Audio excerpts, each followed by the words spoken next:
যখন একটি জাহাজ পানিতে চলতে থাকে তখন তার প্রোপেলারে অনেক ধরনের জিনিস আটকে যেতে পারে, যেমন মাছ ধরা জাল, মোটা দড়ি, সমুদ্রের আগাছা বা অন্য কোনো ভাসমান বস্ত্র। এসব জিনিস প্রোপেলারে জড়িয়ে গেলে তা বন্ধ হয়ে যেতে পারে, যার ফলে পুরো জাহাজ থেমে যেতে পারে বা ইঞ্জিনের উপর প্রচণ্ড চাপ পড়তে পারে। পুরনো দিনে এই সমস্যা সমাধানের জন্য গভীর সমুদ্রে ডুবুরিদের পাঠানো হতো, যারা পানির নিচে গিয়ে হাতে বা বিশেষ সরঞ্জাম দিয়ে এই জিনিসগুলো সরিয়ে দিত। কিন্তু এটি ছিল খুবই ঝুঁকিপূর্ণ এবং সময় সাপেক্ষ কাজ।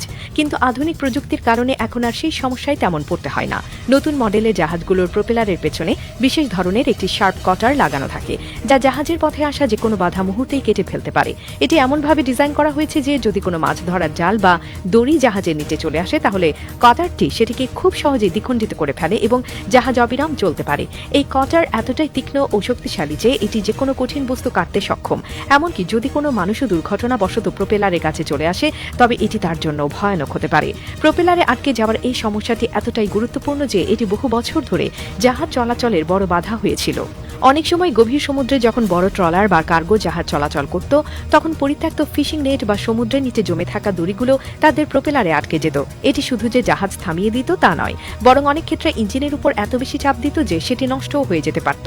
প্রোপেলারে যদি কোনো শক্ত বস্তু আটকে যায়, তবে সেটি ইঞ্জিনের কার্যকারিতা ব্যাহত করতে পারে এবং পুরো জাহাজকে গতিকে থামিয়ে দিতে পারে।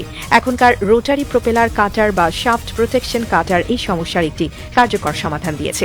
এই কাটারগুলো সাধারণত স্টেইনলেস স্টিল বা টাইটেনিয়ামের তৈরি হয়, যাতে পানির নিচে এগুলো মরিচা না ধরে এবং দীর্ঘদিন কার্যকর থাকে। জাহাজ যখন সামনের দিকে অগ্রসর হয়, তখন যদি কোনো জাল বা দড়ি তার পথে আসে, তাহলে এই কাটার স্বয়ংক্রিয়ভাবে সেটিকে টুকরো টুকরো করে ফেলে, ফলে সেটি আর প্রোপেলারে আটকে যাওয়ার সুযোগ পায় না। এই প্রযুক্তির সবচেয়ে বড় সুবিধা হলো এটি ডুবুরিদের ঝুঁকিপূর্ণ কাজ থেকে মুক্তি দিয়েছে। আগে যেখানে একটি জাহাজ আটকে গেলে ডুবুরিদের অনেক কষ্ট করে পানির নিচে গিয়ে সেটি সরাতে হতো, সেখানে এখন এটি সম্পূর্ণ স্বয়ংক্রিয়ভাবে কাজ করে। এছাড়া এটি জাহাজের জ্বালানি খরচও কমিয়ে দেয়, কারণ যদি প্রোপেলারে কোনো বাধা আটকে না যায়, তাহলে ইঞ্জিনকে অতিরিক্ত শক্তি প্রয়োগ করতে হয় না। ফলস্বরূপ কম জ্বালানি খরচ হয় এবং জাহাজের কর্মক্ষমতা বাড়ে। তবে এই প্রযুক্তির একটি বিপজ্জনক দিকও রয়েছে। যেহেতু কটারটি অত্যন্ত শার্প এবং শক্তিশালী, তাই এটি যদি কোনো ডুবুরির সংস্পর্শে আসে, তবে সেটি মারাত্মক দুর্ঘটনার কারণ হতে পারে। তাই বন্দরের কাছাকাছি বা যেখানে নিয়মিত ডুবুরিরা কাজ করেন, সেখানে এই কটারগুলো সাময়িকভাবে নিষ্ক্রিয় করে রাখা হয়, যাতে কোনো অনাকাঙ্ক্ষিত দুর্ঘটনা না ঘটে। ভবিষ্যতে বিজ্ঞানীরা আরও উন্নত স্মার্ট প্রোপেলার কটার তৈরির চেষ্টা করছেন, যেখানে সেন্সর থাকবে, যা স্বয়ংক্রিয়ভাবে সিদ্ধান্ত নিতে পারবে কোন বস্তু কাটা উচিত এবং কোন বস্তু নিরাপদ।